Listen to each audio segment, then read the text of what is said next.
ആ 2 പഞ്ചറായിട്ടുള്ള ടയർ ഉരുട്ടിക്കൊണ്ട് ഏതെങ്കിലും puncture വർക്ക്ഷോപ്പിലേക്ക് sir പോയി. സൂപ്പറായിട്ട് പഞ്ചർ ഒട്ടിക്കുന്ന ടീം ഇവിടെ അടുത്തുണ്ട് സാർ. ഞാൻ പോയി വിളിച്ചോട്ടെ. വേഗം വേണം, എനിക്ക് എസ്കോർട്ട് പോകാനുള്ളതാ. സാറ് ആയിക്കോട്ടെ, എവിടെ വേണം നമുക്ക് കാശ് കിട്ടിയ മതി. എന്താ പറഞ്ഞേ? ഞാൻ പോയി വിളിച്ചോണ്ടിരാ സാർ. ഇന്ന് ആദ്യത്തെ ദിവസമായിട്ട് ഒരു വണ്ടിയും പഞ്ചർ ഒട്ടിക്കാൻ കാണുന്നില്ലല്ലോ. ഇത് ഇന്ന് എന്നെ പൂട്ടേണ്ടി വരും. നീ എവിടാ ചാണകം ഇട്ടത്? ഞാനല്ല, പശുവാണ് ചാണകം ഇട്ടത്. അതല്ലടാ, റോഡിൽ തന്നെ അല്ലേ ചാണകം ഇട്ടത്? പിന്നെ ഓട്ടോറിക്ഷ മുതൽ തമിഴം പാണ്ടി ലോറി വരെ കയറാൻ പാകത്തിലാണ് സംഭവം ഞങ്ങൾ സെറ്റ് ചെയ്തിരിക്കുന്നത്. സംശയം ഉണ്ടെങ്കിൽ ആശാൻ ഈ വണ്ടിയിൽ ഒന്ന് കയറ്റി നോക്ക്. ആദ്യം ഈ വണ്ടി തന്നെ പഞ്ചർ ആയിക്കോട്ടെ.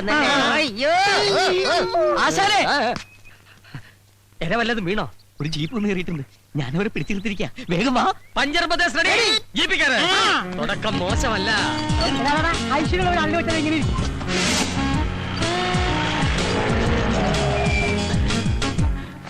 പോലീസ് ജീപ്പാണെന്ന് നേരത്തെ പറയായിരുന്നു. എന്താ തെണ്ടി?